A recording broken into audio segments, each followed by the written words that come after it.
The text message lit up my phone at 4 a.m. Tokyo time. I was 6,000 miles from New York City, sitting cross-legged on the floor of my tiny rented machiya in Kyoto, watching the rain blur the garden outside. The message was from my sister. "You need to see this."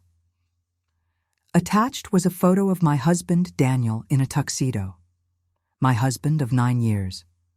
He was standing next to Charlotte Reed, the ambitious, 30-something junior partner at Sterling & Finch, the private equity firm where he was a managing director. The same Charlotte Reed, whose sharp, vanilla and bergamot perfume I'd smelled on his wool scarf 3 months ago when everything dissolved. The same woman who was 31 to his 42. They'd waited exactly 110 days after our divorce was finalized. I counted. My name is Eleanor Vance. I'm 38 years old, and until 3 months ago, I was a digital product strategist, living what I thought was an evolving, fulfilling life in Brooklyn. I specialized in user experience, UX, design for global fintech platforms. Ironic, considering I'd completely missed the structural flaws in my own emotional architecture. I stared at that photo for 15 minutes. Daniel looked predictable. His dark hair was slicked back, his smile the confident, slightly arrogant one he used for big closing dinners. Charlotte was beside him in a sleek, ivory silk gown, expensive and utterly devoid of warmth. The wedding was being held at the Metropolitan Club in Manhattan, that grand landmark overlooking Central Park. I'd actually attended a charity gala there with Daniel back in 2018. Now my ex-husband was getting married there, and I was supposed to feel what exactly? My phone buzzed again. Another message from my sister, Clara. "Call me when you can." Something went down at the reception. It was Friday afternoon in New York. The wedding had been Thursday evening. Whatever happened must have been significant. I called her. Thank God," Clara answered on the second ring. Her voice had that frantic, high-pitched edge. "You sitting down?" "I'm in Kyoto, Clara. It's 4 in the morning and I'm drinking bitter matcha. What happened?" Daniel's wedding turned into an absolute train wreck. I felt something cold coil in my stomach. Not elation, just hollow curiosity mixed with a shameful, quiet part of me that wanted to know he wasn't gliding into the flawless second act he'd pictured. "Tell me." Clara took a sharp, audible breath. "So, I wasn't going to go, obviously. But Mom insisted we should make a brief appearance. We figured we'd show up for the ceremony, skip the reception. We sat in the back. The ceremony was typical Upper East Side extravagance. A harpist, white roses imported from Ecuador. The whole thing probably cost as much as our first condo. Daniel looked smug. Charlotte looked intensely focused. I even noticed her jaw was tight when she said her vows. "Get to the disaster, Clara." Right. So, we decided to stay for cocktail hour. Open bar, champagne flutes taller than your head. We were standing near the grand ballroom entrance when this older guy approached Daniel. Had to be in his late 60s, impeccably tailored suit, clearly old New York money. Clara took a sip of something. The man introduced himself as Robert Sterling, the Sterling. The co-founder of Sterling & Finch, the firm Daniel desperately wanted a managing partnership at. My hand tightened around the phone. I'd heard about Robert Sterling. Daniel had mentioned him constantly during the 18 months he'd been sleeping with Charlotte while still married to me. He'd described Sterling as his mentor. Sterling smiled at Daniel, Clara said. And I swear, it was the most withering, condescending smile I've ever seen. He said, "You're the 5th one, you know." "Fifth what?" That's exactly what Daniel asked, clearly caught off guard. And Sterling just kept smiling and said, "The 5th ambitious associate you've married, Daniel, though you're the most brazen about it. Congratulations on that promotion you're vying for, I suppose." I stood up from the floor. Matcha forgotten. "Daniel's been married before? 4 times?" "Yes, all to young women who worked at his previous firms." Sterling made sure everyone within earshot heard the details. His first wife was 24 when they married. He was 35, divorced after a year when he started sleeping with his executive assistant. Wife number 2 was a junior analyst, 27 years old. That marriage lasted barely 2 years before she caught him with a new head of marketing. Wife number 3 was actually that marketing director. She was 29 when they married, divorced 2 years later. And wife number 4? She was a paralegal at his first firm, divorced 6 months before he met you. The timeline clicked into place. 6 months before we met. He'd never mentioned a previous marriage, let alone 4. Jesus, I whispered. It gets better, Clara said. Sterling wasn't finished. He told Daniel right in front of Charlotte, "You have a pattern, Daniel, young, hungry, focused on climbing. You like the thrill of the office romance, the secret power dynamic, but you get bored easily, usually around the point where they expect you to actually commit to them, not just the firm." What did Charlotte do? She turned crimson, completely speechless. Daniel tried to step in, told Sterling he was out of line, but Sterling just laughed and said, "I've seen this show 5 times now, Daniel. I even had to fire the second one for insider trading after your split destabilized her. This is more than a pattern. It's a liability." Then he looked at Charlotte and added, "Do you know why he really divorced Elizabeth, wife number 4? Apparently, she'd secured her MBA and started talking about wanting to start her own rival firm. Daniel filed for divorce the next week, claiming she was too emotionally invested in work. He didn't like having a partner who was actually his equal. Charlotte ran, Clara said, just bolted out of the Metropolitan Club, her white silk gown flashing past the marble columns. Daniel went after her, but she was already in a cab. "Mom and I left," Clara continued. "But on the way out, I saw his best man, David, looking utterly defeated. He said Charlotte texted Daniel an hour later, a screenshot of an email from Sterling saying Daniel's promotion was permanently on hold. Then she called David and asked if your new number was the same. She wanted to know if you talked to her." "Absolutely not." "That's what I figured you'd say. But Elle, I've never heard a voice sound so utterly broken. David said she was apologizing over and over, saying she'd made a mistake, that she didn't know about Daniel's history." "She made her choice," I said, my voice cold and flat. "She chose him over 9 years with me. She gets to live with that." Clara was quiet for a moment. Then she said, "You're right. You don't owe her anything. I just thought you should know what happened." After we hung up, I sat on the floor until the morning light broke through the overcast sky over Kyoto. I thought about Daniel, about the man I'd met 12 years ago at a gallery opening in Chelsea. He'd been discussing Rothko's color fields. We got married 3 years later in a small ceremony at City Hall. I'd worn a simple vintage dress. I'd thought we were building something solid. The cracks started showing about 4 years in. Daniel's ambition became obsessive. He wanted more. My steady success in fintech wasn't flashy enough. Then he got promoted to managing director and started working directly with Charlotte Reed. Late nights became routine. Weekend emergencies were constant. I told myself I was being supportive. The day I found out, I'd come home early from a UX conference downtown. I walked into our condo and heard her voice from his home office. She was on a video call, talking in a way I'd never heard her talk to a colleague before. When I opened the door, she went silent. Daniel's face told me everything.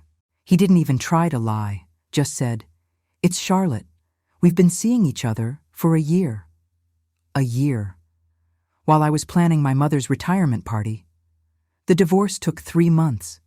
Daniel didn't fight me on anything. He signed whatever papers my attorney put in front of him, took his half of our savings, and moved into a bachelor pad in the financial district within a week. I'd lasted another month in New York before accepting an 18-month contract position with a major Japanese technology conglomerate in Kyoto. My phone buzzed. Another message from Clara. "David just texted me. Charlotte's at a friend's apartment. She's asking for your number. What do you want me to tell her?" I typed back. Tell her I'm not available. But even as I sent it, I felt that hollow curiosity. The sun was fully up now, and Kyoto was waking up around me. I had a meeting at 11 a.m. with a client. Normal work, normal life, 6,000 miles from the disaster Daniel had made of his second act. My phone rang.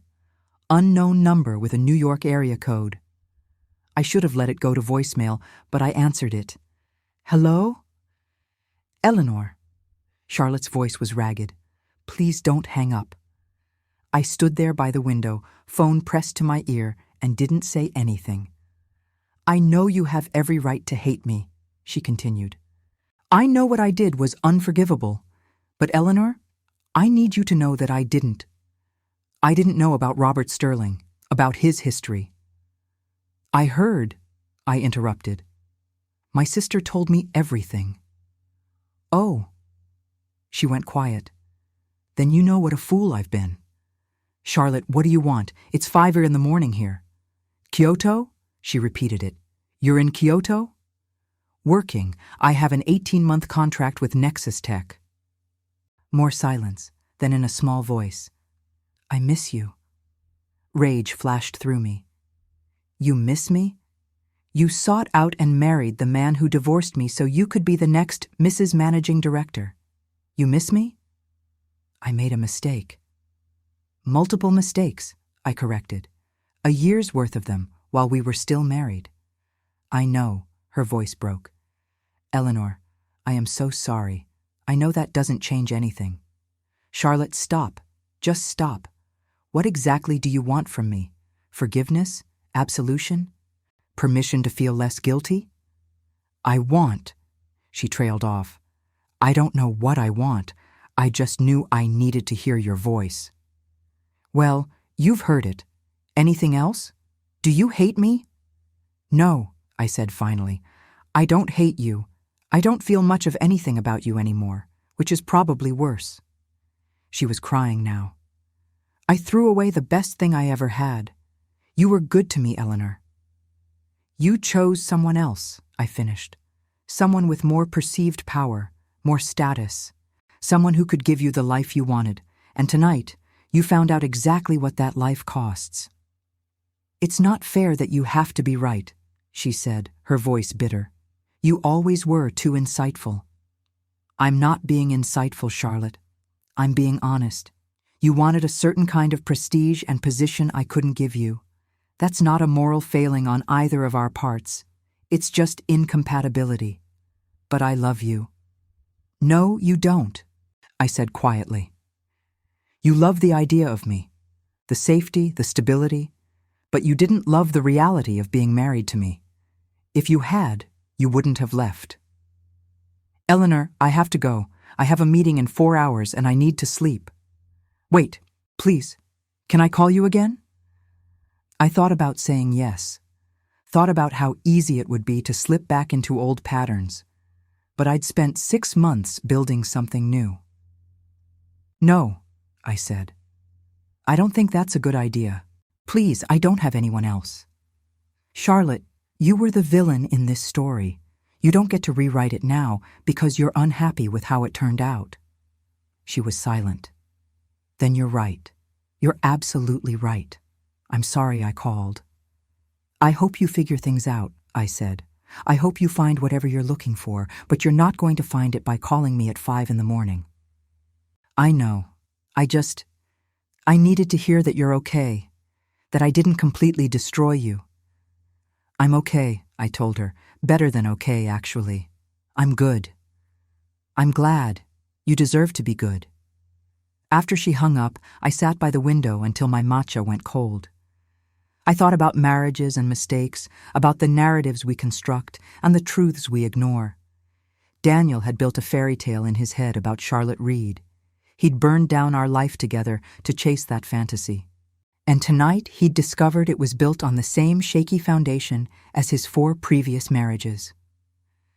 I couldn't even feel satisfaction, just a deep, settled sadness for the time we'd wasted. My phone buzzed one more time. Clara, she called you, didn't she? Yeah.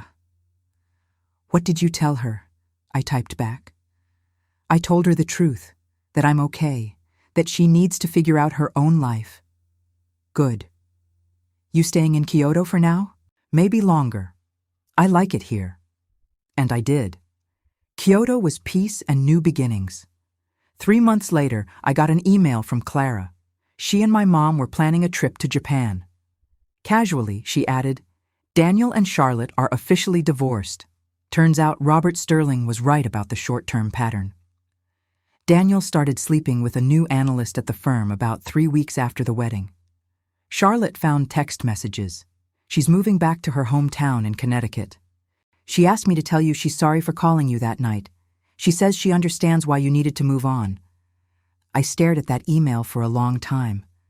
Then I wrote back to Clara, told her I'd love to see them in Kyoto. I didn't mention Daniel's divorce or Charlotte's apology. 6 months after that, I was having dinner at a small, exquisite tempura restaurant overlooking the Kamo River when I met Kenji. He was a product development director for a robotics company in Osaka. We spent 3 hours talking about agile development and ethical AI. He didn't ask about my past. We talked about the future. When I walked with him to the train station that night, he said, I like that you talk about systems and users like they're human, like they have emotional needs.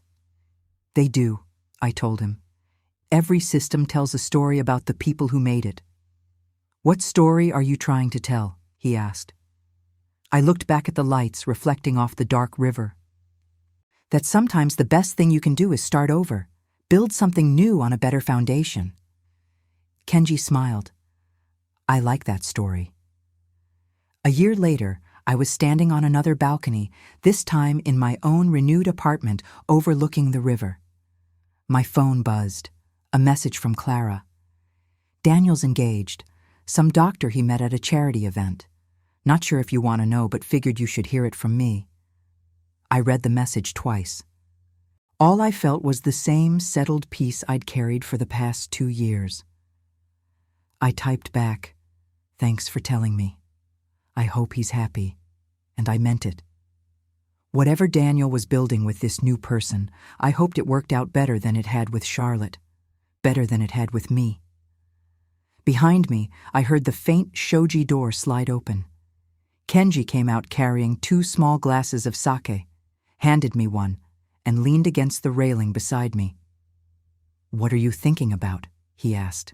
How far away New York feels, I said. He gently touched my glass with his. Good. It should feel far away. You're here now. I am, I agreed. I really am. The wedding that destroyed Daniel's second chance was the best gift he could have given me. It proved that we'd been building on a flawed foundation all along. No amount of design iteration could have saved what we had. But here, 6,000 miles from the disaster, I'd found something better, something built on honesty, mutual respect, and the simple truth that sometimes you have to let old, unstable systems fail so new ones can thrive. My phone stayed silent for the rest of the night, and in the morning, when I looked at it, I realized I'd forgotten to respond to Clara's message about Daniel's engagement. I deleted it without replying. There was nothing left to say.